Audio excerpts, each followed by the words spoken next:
What if I told you that Hamilton's accident in Zandvoort was not his fault? And that Vasseur, instead of reprimanding him, defended him as never before? Stay, because we are going to unravel the most unexpected message of Lewis Hamilton and what that says of the hidden chaos inside Ferrari. Zandvoort. Until that time, his performance was being solid. He had regained confidence since the difficult weekend in Australia. He had worked intensely with engineers to adjust his style to SF25. In classification, he had been close to the rhythm of his partner Charles Leclerc. Everything seemed to be aimed at an encouraging result. But then, as if the circuit had decided to remind him that in Formula One nothing is predictable, the disaster came. While completing Curve 3 with its characteristic oval inclination, Hamilton touched the external white line of the pair just at the time when a mild drizzle began to fall. An almost invisible detail with the naked eye, but decisive in terms of adhesion. The drops on that painting made the difference. The SF25 suddenly lost rear traction, and in the blink of an eye the car went back to the barriers. A clean impact without injuries, but brutal in the symbolic. It was his first abandonment of the season, and the most shocking. His first did not finish from the United States Grand Prix in 2024, when he still wore the colors of Mercedes. This detail not only broke an impressive reliability streak, but evidenced vulnerability that Ferrari cannot be allowed in a year where they aspire to the championship. The fall was more emotional than technical. On the radio, his words were few but intense. "I'm very sorry, guys." The tone transmitted frustration, disappointment, and responsibility. But a sense of helplessness was also perceived.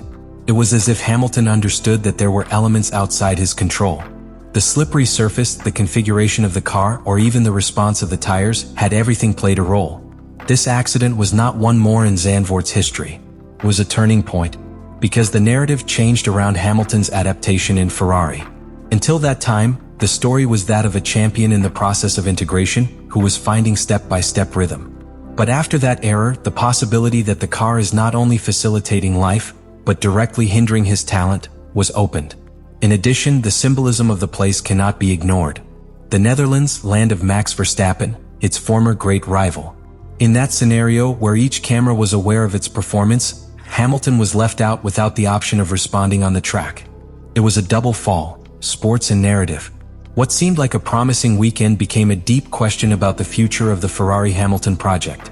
An accident that, beyond abandonment, presented cracks in the technical structure, in the design philosophy of the SF25, and in the relationship between pilot and machine. This was not just a track exit. It was the type of error that generates domino effects within a team that aspires to everything. A brief scene that fired a waterfall of reactions, starting with Hamilton himself, but that would have his real dramatic turn minutes later, when Frédéric Vasseur took the microphone and surprised everyone. When a champion like Lewis Hamilton faces failure, the world of motor racing contains breathing. Because it's not just a pilot having a bad day. It is the image of an icon, someone who has been synonymous with excellence, publicly showing their most human side. And that was exactly what happened after the accident in Zandvoort. Minutes after getting out of the car, even with the echo of the impact resonating on the walls and the paddock in silence, Hamilton broke that silence with a statement that, far from putting on the situation, faced it in front. He admitted to feel surprised, bewildered, and deeply hurt. He did not turn to excuses nor sought guilty. He only looked at the cameras and said what he felt. With my face still tense, he said, "He took me by complete surprise. What happened there? I lost the rear in the Peralta, and that was all. Apart from that, it has been a really solid weekend. I feel that I made progress in general, my approach and everything. So leave with nothing is definitely painful." What came after the accident was, without a doubt, one of the most disconcerting and revealing moments of the Grand Prix. In a habitual scenario, after a pilot error that ends in abandonment, the logical thing is to see a restrained, diplomatic, or even cold response by the team leader. But Frédéric Vasseur did not choose that path. He chose to speak frankly. He chose to defend his pilot in a way that dislodged many. And in doing so, he released a powerful message in and out of Ferrari. Vasseur not only avoided to blame Hamilton. It went further. He left the door open to the accident has not been the exclusive responsibility of the pilot. His words were carefully chosen, but the subtext was clear. He said they would investigate whether there was any car failure, if any component, condition, or anomalous behavior of the SF25 contributed to the incident. This statement, coming from the Ferrari leader, is not less. It implies questioning the product themselves they are putting on track. It was not a typical mistake. It was something special. The track was wet by the first drizzle, and Lewis took the curve a little wider than in the previous return. This technical explanation offered by Vasseur had a double function. On the one hand, he protected Hamilton's reputation in front of the media, but on the other, it implicitly recognized a vulnerability of the car in changing conditions. A feature that cannot be overlooked if Ferrari really aspires to the world title. The choice of words also showed something deeper. Vasseur is building an emotionally safe environment for its star pilot. Instead of isolating him after an error, he integrates it. Instead of subjecting it to media pressure, it supports it. This contrasts with what has traditionally been seen in the Scuderia, an organization that has historically been severe and reactive with its figures when things do not come out as expected. And this is where the gesture acquires even more value. Because Vasseur knows perfectly what Hamilton represents on his team. It is not just an elite pilot. It is a global figure, a symbol of consistency, work, and leadership. If Ferrari wants to attract talent, sponsors, stability, and a winning vision, he needs to protect his most valuable asset. And this act of public support was a strategic investment in that relationship. But the most revealing point came when he talked about Hamilton's mood after the accident. According to Vasseur, it was much more positive than in the last 4 or 5 events. That statement contains a narrative that not many were seeing. Although the result was an abandonment, the process, the internal work of the weekend had been productive. The team came from a complicated Friday and managed to recover. Hamilton showed rhythm, competitiveness, and technical involvement. That is what Vasseur chose to highlight. In a structure like Ferrari, where internal pressures are immense and history weighs in each decision, these types of statements have a greater function than communication with the press. They are messages to the technical team, towards the engineers, towards Maranello. Vasseur is saying, yes, we had a mistake, but the pilot is doing his part. Now it's the car.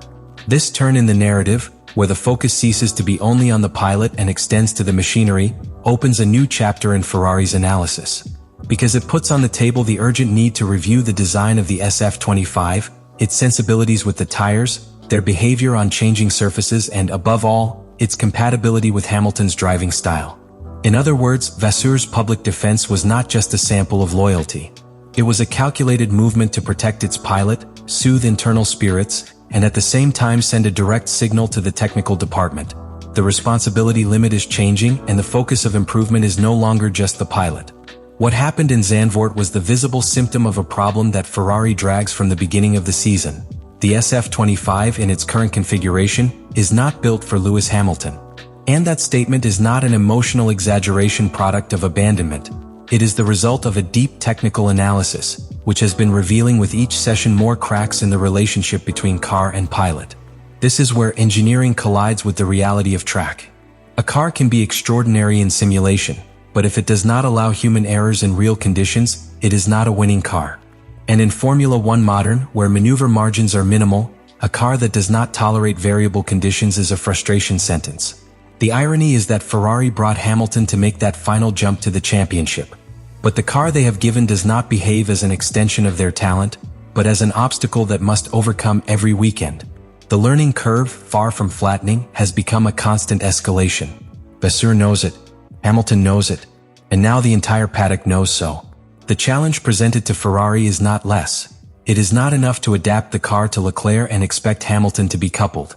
If you want to aspire to the 2 championships, they need to redesign not only parts of the SF25, but their philosophy of entire development.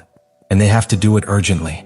Because in a championship as tight as 2025, each race lost by technical incompatibility is an opportunity that will not return. What has happened in Zandvoort goes beyond a simple abandonment. It is not just one more anecdote in the season, nor an isolated error of a pilot that, by custom, does not usually fail. It is the reflection of a technical, emotional, and philosophical fracture between a legendary pilot and a historical team that still seeks to redeem itself from its own shadows. On the other hand, Frédéric Vasseur did not opt for silence or for internal criticism. He chose the most difficult, put the body for his pilot. He acknowledged that the problem can be at home, that perhaps they are not giving Hamilton the car you need to be the track predator again that was for more than a decade. And in that recognition there is something fundamental. Real leadership.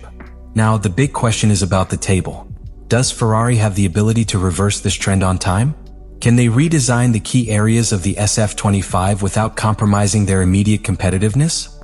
Or will this be a year of frustrating transition in which the Hamilton-Ferrari duo is trapped between broken promises and lost opportunities?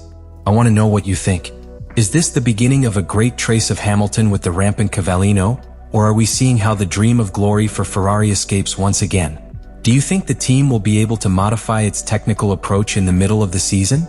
And above all, do you trust that this relationship will become a winning alliance or will end as another chapter of disappointment in Maranello's recent history? Leave me your opinion in the comments.